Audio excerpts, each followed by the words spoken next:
ये जनसभा जो है दो विषयों को ध्यान में रख के लगाई गई है। एक ईवीएम जो गैर कानूनी है, वो क्यों कैसे गैर कानूनी है, और अगर ईवीएम गैर कानूनी है तो उसको कानूनी तौर पर टैकल करने का क्या तरीका है, स्टेप्स है जो हमने पार्टी के माध्यम से लिया है। वो एक विषय है जिसके ऊपर यह सभा है। दूसरा, अम्बेडकराइट पार्टी ऑफ इंडिया देश की एकमात्र पार्टी है जिसने 13 फरवरी को ये नीति घोषित की है। ये नीति आप लोगों के आगे है, हिंदी इंग्लिश दोनों में की है। इंग्लिश की कॉपी हमने 13 फरवरी को प्रेस कॉन्फ्रेंस में रिलीज की, हिंदी की कॉपी हमने 1 मार्च को जो है वो रिलीज की है। पूरे देश को वैज्ञानिक, विकसित और मानवतावादी इंडिया बनाने के लिए किस तरह की नीति की जरूरत है, सबके अधिकार और सबके विकास के लिए बगैर किसी का भेदभाव किए,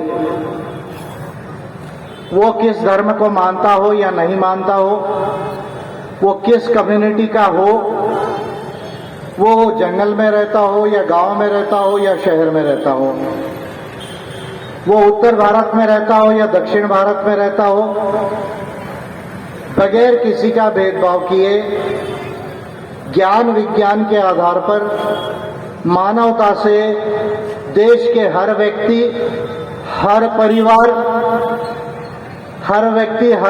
जब मैं कह रहा हूं तो 140 करोड़ लोग, हर परिवार का अर्थ है देश के 28 करोड़ परिवार, इनका संपूर्ण विकास कैसे हो सकता है और हमारा देश एक वैज्ञानिक देश कैसे बन सकता है, विकसित कैसे बन सकता है और मानवतावादी कैसे बन सकता है, उसकी रिटन गारंटी जो है, return policy along with the calculations की, ये हमारी देश की जो जीडीपी है, जो लगभग 290 लाख करोड़ की आज जीडीपी है और लगभग 47.5 लाख करोड़ का जो हमारा जो है एनुअल यूनियन बजट है, क्या उसके कैलकुलेशंस के दायरे में ये किया जा सकता है या नहीं किया जा सकता है। इस नीति को लेकर जो है हमने देश के अंदर डिक्लेयर किया और मेरा देश के प्रधानमंत्री नरेंद्र मोदी जी को ये चैलेंज है, खुला चैलेंज है, बीजेपी के लोगों को चैलेंज है। आपने तो अभी तक नीति नहीं छापी, आप अभी तक भाषण दे रहे हो, मैंने राइटिंग में ये डिक्लेयर की है। अगर आपको लगता है कि 10 सालों के बाद आप और 5-10 सालों के लिए जो सरकार मांग रहे हो, अगर आपके पास इससे ज्यादा बेस्ट नीति है, तो मैं प्रधानमंत्री मोदी जी से एक ही चैलेंज करता हूं कि एक बार खुले स्टेज पर लाइव ब्रॉडकास्ट में एक बार विजय मानकर के साथ डिबेट कर लो, पूरे देश को देख लेने दो कि एपीआई की नीति सबसे बेस्ट है या बीजेपी और प्रधानमंत्री की नीति जो है वो बेस्ट है। ये मेरा खुला चैलेंज जो है वो देश के प्रधानमंत्री जी को है। थोड़ा साउंड हमिंग स्लाइड, आप लोगों की ताली नहीं बजी, बजेगी धीरे धीरे, आप समझेंगे सोचेंगे तो जरूर बजेगी। लेकिन ये चुनाव 14-15 मार्च को नोटिफिकेशन जो है इसका मॉडल कोड ऑफ कंडक्ट लगेगा और जिस लोकसभा में हम हैं, रामटेक और नागपुर और बस्तर, ये जो छत्तीसगढ़ का आगे का जो बेल्ट लग जाता है, गढ़चिरौली है, इधर भंडारा है, ये जहां तक पहले फेज में चुनाव होगा, ये लोकसभाओं में पहले फेज का अर्थ होता है लगभग 22 से 23 तारीख के बाद आपको फॉर्म भरने की डेट शुरू हो जाएगी और लगभग 1-2 अप्रैल से यहां का प्रचार शुरू हो जाएगा और लगभग 16 से 19 अप्रैल के आसपास वोटिंग हो जाएगी इन क्षेत्रों में। 22 मई के आसपास देश के 6 चरण में या 7 चरणों में जो चुनाव होंगे उसका जो है वो डिक्लेरेशन होगा। मैं मोटा मोटा बता रहा हूं, 2-4 डेट आगे पीछे हो सकते हैं, लेकिन ये शेड्यूल में इलेक्शन होगा। और ये इलेक्शन कमीशन ऑफ इंडिया तमाम चीजों के बावजूद देश की भारत सरकार और इलेक्शन कमीशन ऑफ इंडिया मिलके ये चुनाव ईवीएम से कराने के लिए जो है वो उतारू है। सुप्रीम कोर्ट ऑफ इंडिया में एक case ADR, association for democratic reforms, जिसका चुनाव से संबंधित देश में काफी अच्छा स्टडी है, जिसमें काफी पुराने आईएएस अधिकारी है, आईपीएस है, जजेस है, आईआईटी के प्रोफेसर है। इन्होंने 2021 में सुप्रीम कोर्ट ऑफ इंडिया में एक पिटीशन दाखिल की है कि भाई ईवीएम में सारी चीज ठीक नहीं है, आप वोट डालते हो, वो वोट किधर जाता है इसका प्रूफ वोटर के पास नहीं होता है, और इसलिए ये मशीन में से चुनाव ना होकर बैलेट से होना चाहिए, या मशीन से हो रहा है तो पर्ची हाथ में निकल के फिर बैलेट में डाल के उसको वेरीफाई करना चाहिए, उसको काउंट करना चाहिए। सुप्रीम कोर्ट ऑफ इंडिया में ये केस का डिसीजन 2021 से अभी तक नहीं लगा। सुप्रीम कोर्ट ऑफ इंडिया उच्चतम न्यायालय में 6.5 साल लिए इस बात को पता करने के लिए कि जो देश की बड़ी बड़ी कंपनियां और पूंजीपति लोग जो बीजेपी को, कांग्रेस को, तृणमूल कांग्रेस को, आम आदमी पार्टी को, राष्ट्रवादी कांग्रेस को, शिवसेना को, जो इलेक्टोरल बॉन्ड के माध्यम से करोड़ों रुपए का चंदा दिया, जिसमें चंदा देने वाले का नाम भी पब्लिक को नहीं मालूम, कितना अमाउंट दिया वो भी नहीं मालूम, किस पार्टी को दिया ये भी नहीं मालूम, उस पार्टी से बदले में क्या क्या कॉन्ट्रैक्ट लिए, क्या क्या बिजनेस लिए ये भी नहीं मालूम। जो prima facie supreme court of India इस तरह की केसेस साल भर में डिसाइड कर सकता है, सुप्रीम कोर्ट ऑफ इंडिया को 6.5 साल लग गए इस बात का निर्णय लेने के लिए कि भाई इलेक्टोरल बॉन्ड इलीगल है।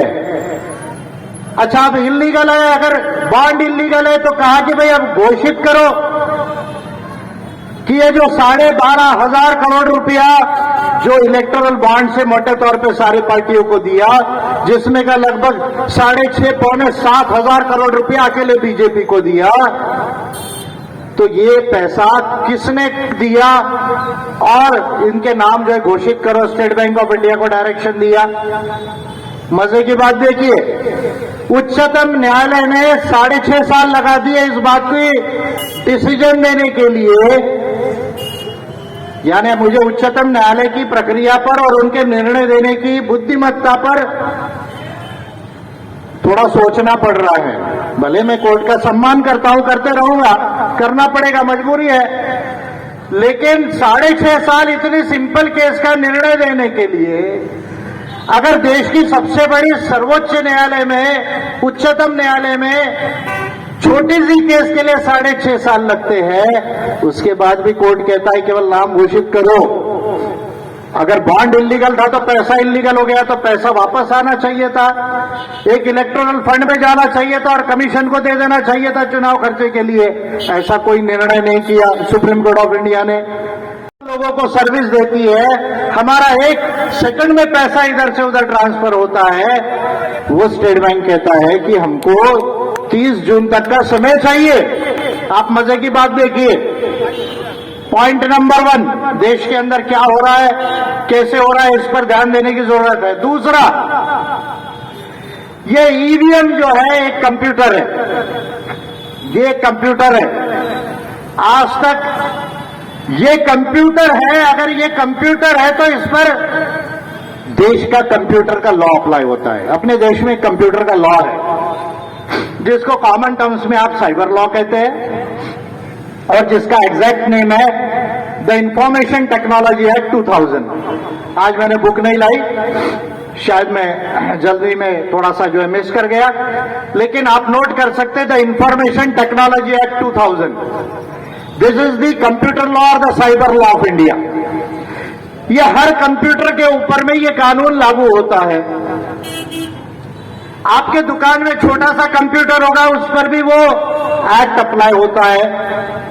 और हमारे देश में चुनाव का एक कानून है जिसको हम कहते हैं the representation of people's act 1951 and conduct of election rules 1961। यानी चुनाव का कानून 1951 में बना, 1961 में उसके रूल्स बने, और साइबर लॉ कंप्यूटर का कानून जो 2000 में बना। अब अगर ये कंप्यूटर है तो कंप्यूटर का लॉ इस पर अप्लाई होता है, तो आपके पास में सर्टिफिकेट होना चाहिए। कौन सी कंपनी बना रही है उसका लाइसेंस होना चाहिए। वो कंपनी अगर इस मशीन का कोई पार्ट फॉरेन से अगर बुला रही है तो उनका बीच में एग्रीमेंट होना चाहिए। अगर वो फॉरेन की कंपनी से जो सबसे इंपॉर्टेंट इस ईवीएम का माइक्रो प्रोसेसर कंट्रोलर, जिसको आप कॉमन भाषा में माइक्रोचिप कहते हैं, अगर वो माइक्रोचिप जो है जो जो जापान, अमेरिका, इजराइल, अलग अलग कंट्रीज से जो है वो ये कंपनीज बुलाती है, तो वो फॉरेन की कंपनीज के फॉरेन सर्टिफाइंग अथॉरिटीज ने, यानी वहां के कंप्यूटर के अधिकारियों ने ये सर्टिफिकेट देना चाहिए कि ये जो चिप आई है, इस चिप में कहीं पर भी प्री प्रोग्राम नहीं है, मैनिपुलेशन नहीं है, ये चिप में कोई हेराफेरी नहीं हुई है। ये सर्टिफिकेशन फॉरेन के अधिकारी को देना चाहिए। ये तमाम हमारे लॉ में है, कंप्यूटर लॉ जो मैं बोल रहा हूं, आईटी लॉ 2000 का, उसमें ये प्रोविजंस है। अब आप वोट डालते हो तो वोट डालते हो आप बैलेट यूनिट पे, बीच में होता है वीवीपैट जिसमें पर्ची दिखती है, और इधर रहता है कंट्रोलिंग यूनिट जिसके चिप में जो है वो मेमोरी में जो है वो वोट जाके स्टोर होता है। बराबर। अब हम मजे की बात देखिए, आप बैलेट पे बटन दबाते हैं, यहां आपको कांच में 7 सेकंड के लिए दिखता है, लेकिन पर्ची अंदर गिर रही है। अंदर कौन सी पर्ची गिरी है आपने नहीं देखी। आप बहुत इंपॉर्टेंट पॉइंट को ध्यान रखिए, कांच में आपको पर्ची दिख रही है, लेकिन अंदर कौन सी पर्ची गिरी वो आपको दिखती नहीं है। और ये वोट कंट्रोल यूनिट में चिप में कहा गया, ये भी आपको मालूम करने का कोई जरिया नहीं है। यानी एक बार यदि आपने कोर्ट को वोट दिया, आपको कोर्ट की पर्ची दिखेगी, लेकिन ये हो सकता है कि अंदर पर्ची कमल की निकले और वोट भी कोर्ट के जाने के बजाय कमल को चले जाए, और जब आप काउंटिंग करो तो कमल को वोट जो है वो मिलेगा। और एक आध बार अगर कहा कि 5% रैंडम जो है वो चेक करो, तो वो डब्बों की पर्ची अभी जो है वो कमल की मैच हो जाएगी, बाकी पार्टीज की मैच हो जाएगी। तो ये मशीन जो है, जब 15 दिन पहले कैंडिडेट की लिस्ट अपलोड होती है सिंबल लोडिंग यूनिट से कि भाई कौन से पार्टी का कैंडिडेट कौन से नंबर पे है, उसकी फोटो लगती है, उसका सिंबल लगता है। भारत इलेक्ट्रॉनिक्स लिमिटेड और ECIL हैदराबाद के ऑफिसर्स के साथ बहुत सारी प्राइवेट कंपनी के आउटसोर्स्ड मैन पावर उसमें आता है, यानी कॉन्ट्रैक्चुअल मैन पावर आता है। वो इंटरनेट जोड़ता है लैपटॉप से इस वीवीपैट में, और इलेक्शन कमीशन ऑफ इंडिया की वेबसाइट से एक कोड लेकर ये सिंबल को अपलोड किया जाता है। आप मजे की बात देखिए, ये जो है वो प्राइवेट के कंपनी के, मैं उनको ऑफिसर्स नहीं कह सकता, मैन पावर है, एम्प्लॉय है। वो कोई सरकारी अधिकारी नहीं है जो इलेक्शन कमीशन ऑफ इंडिया के ऑफिसर्स ऑन डेप्यूटेशन होते हैं। जैसे पुलिस ऑफिसर है, ये पुलिस वाले बैठे हुए हैं, इनकी ड्यूटी लगेगी इलेक्शन में। ये टीचर्स है, इनकी ड्यूटी लगेगी इलेक्शन में। तो they are the officers on deputation of the election commission of India. यानी अगर इन्होंने कुछ गलत किया तो चुनाव आयोग इनके ऊपर में डिसिप्लिनरी एक्शन कर सकता है, लीगल एक्शन कर सकता है, लेकिन प्राइवेट कंपनी के अगर अधिकारी नहीं, कर्मचारी, कॉन्ट्रैक्ट वाले लोग अगर आके इसमें सिंबल लोडिंग यूनिट को अपलोड करते हैं और अगर इसमें इंटरनेट के माध्यम से अगर कोई कोड डालते हैं जिसको कहता है रीप्रोग्रामिंग, जिसको कहा जाता है रीप्रोग्राम, पहले एक प्रोग्राम लिखा, अब इस पर रीप्रोग्राम किया जा रहा है कोड डाल के, तो आप वोट जिसको चाहोगे उसी को ट्रांसफर होगा। अब ये वीवीपैट टैंपर हुआ या नहीं, कंप्यूटर की लैंग्वेज में बोल रहा हूं, यानी इससे छेड़छाड़ हुई या नहीं, इसका सर्टिफिकेट कोई नहीं दे रहा है, कलेक्टर इसका सर्टिफिकेट नहीं दे रहा है। अब ये जो 5G स्पेक्ट्रम चल रहा है, आपका मोबाइल चल रहा है, ये मोबाइल चला रहे हैं, कैसे चल रहा है, यहां तो कुछ है ही नहीं कनेक्शन, वेव से चल रहा है। उस वेव्स को कहते हैं 5G spectrum, radio frequency waves. यहां पर तरंग है, यहां टावर से वेव्स आ रही है। ये जो मशीन है, ईवीएम जो है, वो केवल 6 गीगाहर्ट्ज तक कंपैटिबल है। 6 गीगाहर्ट्ज तक ये मशीन, वो मशीन को कोई गड़बड़ नहीं होगी। लेकिन हमारा जितना 5G चल रहा है वो 64 गीगाहर्ट्ज तक चल रहा है। ये मशीन में ये तरंगों से कोई गिनती के समय में इंटरफेरेंस हुआ या नहीं, वोटिंग के समय में इंटरफेरेंस हुआ या नहीं, ये सर्टिफिकेट हमको कलेक्टर नहीं दे रहा है, प्रिसाइडिंग ऑफिसर नहीं दे रहा है। यानी शॉर्ट में यदि अगर मैं बात कहूं तो ना एग्रीमेंट ठीक से है, ना लाइसेंसेस ठीक से है, ना सर्टिफिकेट्स है, ना ऑडिट लॉग्स है, ना नॉन टैंपरिंग की सर्टिफिकेट्स है। यानी जितने इलेक्ट्रॉनिक प्रोसीजर्स एंड प्रैक्टिसेस इस कंप्यूटर लॉ में, 2000 के कंप्यूटर लॉ में, साइबर लॉ में है, और हमारा इलेक्शन लॉ भी कहता है 51 और 61 का कि टैंपरिंग नहीं होना चाहिए, ना वोट में गड़बड़ी नहीं होना चाहिए। तो इलेक्शन कमीशन क्या कहता है, भाई मशीन का नंबर देख लो, चिट्ठी पे सील देख लो। भाई सील अगर आपकी सही भी हो, लेकिन अगर इसके कोड को अगर चेंज किया गया है तो ये मशीन तो वैसा ही रिजल्ट देगी जैसा उसको कोड दिया गया है। तो electronic certification, electronic non tampering के सर्टिफिकेशन का कोई प्रोसीजर ही चुनाव आयोग के पास नहीं है, और इसलिए मैंने 3 पिटीशन चुनाव आयोग को किए। ये आपके आगे दिखा रहा हूं, केवल भाषण नहीं दे रहा हूं। एक किया 23 जनवरी को, तीसरा किया 29 जनवरी को, तीसरा किया 8 फरवरी को। 3 पिटीशन किए। 3 पिटीशन करके ये दोनों कानून के तहत section by section, rule by rule, regulation bye regulation ये ईवीएम इलीगल कैसी है, ये मैंने इसको प्रूव किया। चुनाव आयोग को 3 पिटीशन दिया। आज तक चुनाव आयोग ने मेरा जवाब नहीं दिया। 56 चीजें मैंने मांगी है, 56, 1 2 नहीं, 56। आपने एक पिक्चर देखा होगा, उसका नाम था अब तक 56। आपको शायद याद होगा, एक पिक्चर का नाम था। मैंने 56 चीजें मांगी है उनको, और मैं जवाब आंसर नहीं मांग रहा हूं। चुनाव आयुक्त अपने चुनाव की प्रेस कॉन्फ्रेंस में कहते, पटना में, चेन्नई में, लखनऊ में और जगह जाके, नहीं हमने तो ईवीएम पे सारे जवाब सवाब दे दिए, वो आप 8500 हमारे हैं, वो देख लो, हमारे 30 हाई कोर्ट के ऑर्डर, सुप्रीम कोर्ट का ऑर्डर है, उसको देख लो। अरे भैया, वो पढ़ के रिसर्च करके ही मैंने ये बनाया है।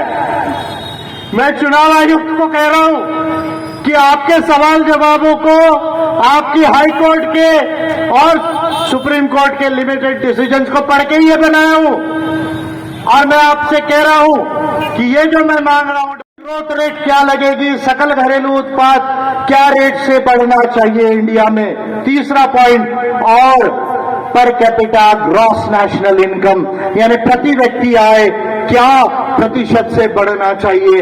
ये 3 चीजें, 4 चीजें ही केवल प्राइम मिनिस्टर ऑफ इंडिया बता दे, मैं मान जाऊंगा कि चाय बेचने के अलावा 10 साल में प्रधानमंत्री कार्यालय में बैठ के थोड़ी पढ़ाई भी इस प्रधानमंत्री ने की होगी। मैं मान जाऊंगा। ताली नहीं बजाया आप लोगों ने, क्यों? अच्छा नहीं लग रहा? अच्छा नहीं लग रहा? चलो मैं बता देता हूं। हमारे देश में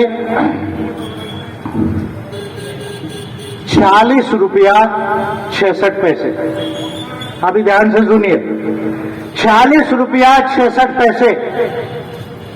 और इसमें आप लोग हैं, यहां जो बैठे हैं ना, उसमें अधिकतर लोग आप लोग हैं। ₹46.66 एक दिन में केवल हमारे देश में 17 करोड़ लोग ऐसे हैं जिनकी इनकम केवल इतनी है, एक दिन की ₹46.66। दूसरा, हमारे देश में 82 करोड़ लोग ऐसे हैं जिनकी इनकम ₹79.20 है, ₹79.20। अगर एक परिवार में 5 लोगों को मैं पकड़ लू, 5 लोकांना जर एका परिवारामध्ये पकडलं, हिंदीमध्ये जास्त बोललो कारण मला ऐकणारे पूर्ण इंडियामध्ये आहेत. जर थोडं हिंदीमध्ये बोललं नसतं तर मग पूर्ण इंडियाला माहिती झालं नसतं. तसं तर साऊथ इंडियावाल्यांना हिंदी कळत नाही, त्यांच्यासाठी इंग्लिश बोलावी लागते. जर मी इंग्लिश बोललो तर तुम्ही खुर्ची सोडून पडून जाणार. म्हणून जो है तो इंग्लिश अवॉइड करून रहा है. अदरवाइज मेरी इंग्लिश जो है, अगर मैं बोलूं तो आप कुर्सी छोड़ के बाहर जाओगे, बोलोगे सर ने कौन सी भाषा बोली. इसलिए थोड़ा हिंदी ज्यादा बोला, मराठी थोडासा बोलतोय. 82 कोटी लोक, 17 कोटी परिवार, एका परिवारामध्ये जर 5 लोकांना पकडलं, 11,880 फक्त तुमच्या महिन्याची इन्कम आहे. असे 17 कोटी परिवार आहेत देशामध्ये. जिन 82 करोड़ लोगों को ये प्रधानमंत्री 10 साल की सरकार के बाद भी कहते हैं कि 5 किलो अनाज फ्री में मिलेगा, चावल फ्री में मिलेगा, गेहूं फ्री में मिलेगा. और भैया तेल कौन खरीद के देगा, सब्जी भाजी कौन खरीदेगा, मटन चिकन कौन खरीदेगा, आपकी जो है वो मसाले कौन खरीद के देगा, कपड़े कौन खरीद के देगा, मोबाइल का डेटा कौन खरीद के देगा. मजा देखो, ये प्रधानमंत्री को 10 साल बाद भी इस बात की सद्बुद्धि नहीं कि मेरे देश में मेरी 10 साल सरकार चलने के बावजूद 82 करोड़ पॉपुलेशन, 28 करोड़ परिवारों में 17 करोड़ परिवारों को केवल 11,880 रुपए पे 5 लोग जिंदा है. ये 79.20 रुपीस एक व्यक्ति कमाता है. ये प्रधानमंत्री को, मेरा जैसा प्रधानमंत्री अगर रहता तो शायद ये बोलते बोलते हार्ट अटैक आके गिर जाना चाहिए था उसको, कि मेरे देश की 82 करोड़ जनता को मेरे को 5 किलो चावल देना है. यूनाइटेड नेशंस के डेफिनेशन के हिसाब से, वर्ल्ड बैंक के डेफिनेशन के हिसाब से, इंटरनेशनल मॉनेटरी फंड के डेफिनेशन के हिसाब से ये गरीब ही है. अति गरीब, इससे थोड़ा और नीचे है, बताता हूं वो भी डेटा. ये गरीबी है. यानी 82 करोड़ लोग, 17 करोड़ परिवार हमारे देश में गरीब जैसे है. Point number 1. 3 करोड़ 68 लाख परिवार, 3.5 करोड़ ते 3 कोटी 68 लाख परिवार असे आहेत ज्यांची 5 लोकांची परिवाराची इन्कम फक्त 7,000 रुपये आहे. ते अति गरीब है, एक्सट्रीमली पुअर. अब सवाल यह है, 2 लोगों का रेफरेंस लेता हूं. एक हमारे देश में प्रधानमंत्री हुई थी इंदिरा गांधी, और एक हमारे देश के विद्यमान उद्योगपति है गौतम अडानी जी, और एक हमारे देश के प्रधानमंत्री है नरेंद्र मोदी जी. 3 लोगों का रेफरेंस लेता हूं. इंदिरा गांधी ने इमर्जन्सीच्या काळात त्या फेजमध्ये असं स्लोगन लावलं होतं, गरीबी हटाओ. हमारे देश में गरीबी नहीं रहना चाहिए, इंदिरा गांधी का स्लोगन था. हम देख रहे हैं आज तक गरीबी नहीं हटी. हमारे प्राइम मिनिस्टर कहते हैं मैंने घर में नल दिया, गैस सिलेंडर दिया, घर दे रहा हूं, अच्छी बात है, बुरी बात नहीं है, मैं इसको बुरा नहीं मानता. अरे आप नहीं दे रहे हैं, आप बजट से दे रहे लोगों के. ये पैसा लोगों के टैक्सेस का है. आप, हम, हर कोई टैक्स देता है. आप ये मत सोचो आप गरीब है तो आप टैक्स नहीं देते. अगर आप माचिस भी खरीदते हो तो उस पर भी जीएसटी है. आप कागज खरीदते हो, उस पर भी जीएसटी है। आप गरीब भी होगे फिर भी आप टैक्स दे रहे हैं, इनडायरेक्ट टैक्सेस। और जो अमीर लोग है वो इन्कम टॅक्स देते, कंपनी कॉर्पोरेट टॅक्स देती। कोई प्रधानमंत्रीने स्वतःच्या खिशातून नाही दिलं, ह्या देशाची तिजोरी, ह्या देशाच्या जनतेचे टॅक्सेस जी आहे त्याच्यामधून केलं। मला हे म्हणायचं आहे, गौतम अडाणी असे म्हणाले की नाही 2047 पर्यंत आपल्या देशामध्ये गरीब राहणार नाही। बघा, इंदिरा गांधीने 70-80च्या दशकामध्ये म्हणलं होतं गरीबी हटाओ। 50 और 70 साल का पीरियड ये बोल रहे कि वहां गरीबी खत्म होगी। और प्राइम मिनिस्टर ऑफ इंडिया ये हमारे देश के गरीब, मेरे 10 साल की सरकार के बाद ये और 5 साल में ये गरीबी को मैं समाप्त कर दूंगा, आपकी इतनी इनकम रहेगी, ऐसा कोई स्टेटमेंट नहीं दे रहे हैं। तो मुझे ये सवाल बार बार जो है वो ध्यान में आया नीति बनाते वक्त, क्योंकि ये मैं केवल दूसरों की कमी के लिए नहीं बोल रहा हूं, मैं अपनी पार्टी का ऑफर कर रहा हूं। पॉलिसी जो ये घोषित की हुई है, ये पॉलिसी मैं ऑफर कर रहा हूं हिंदी इंग्लिश में, कि क्या देश के गरीबों की गरीबी दूर नहीं की जा सकती? क्या उसके लिए और हमको 20, 25, 30 साल रुकना पड़ेगा? तो ये चीज मुझे बार बार हर्ट होती थी। तो मैंने पूरी पॉलिसीज जो है बनाते वक्त ये पॉलिसीज बनाई जिनको मैं बता रहा हूं, जिसमें कुछ विशेष पॉलिसीज भी है और कुछ जनरल पॉलिसीज भी है। मैं आपको मोटा मोटा बताऊंगा। 80 पॉलिसी है, बताना संभव नहीं।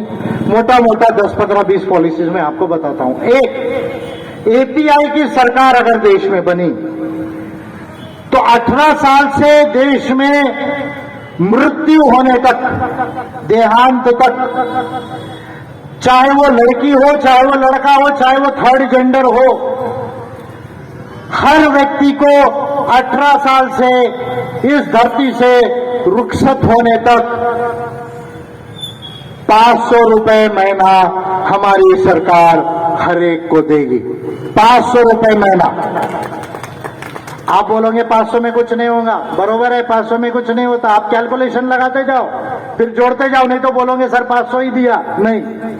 दूसरी पॉलिसी, जो गवर्नमेंट सर्विस में नहीं है, जो एम्प्लॉयज प्रोविडेंट फंड के अंदर नहीं आते, एनपीएस के अंदर नहीं आते, ऐसे जो बुजुर्ग, जो 64 साल के बुजुर्ग हो चुके हैं, उनको हमारी सरकार 3,500 रुपए की पेंशन हर महीने देंगी, मरने तक 3,500 रुपए की पेंशन।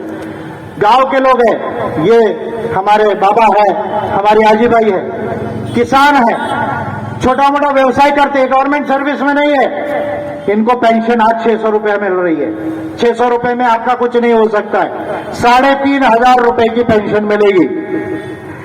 ये जो 82 करोड़ पर जो लोग हैं, जो मैंने अभी बताया, कोई भी व्यक्ति बीमार पड़ता है, उसको 1 रुपए की भी जरूरत नहीं, हर एक के आधार कार्ड की तरह एक हेल्थ कार्ड बनेगा। आधार कार्ड की तरह हेल्थ कार्ड बनेगा, आधार से पैन से वो लिंक रहेगा।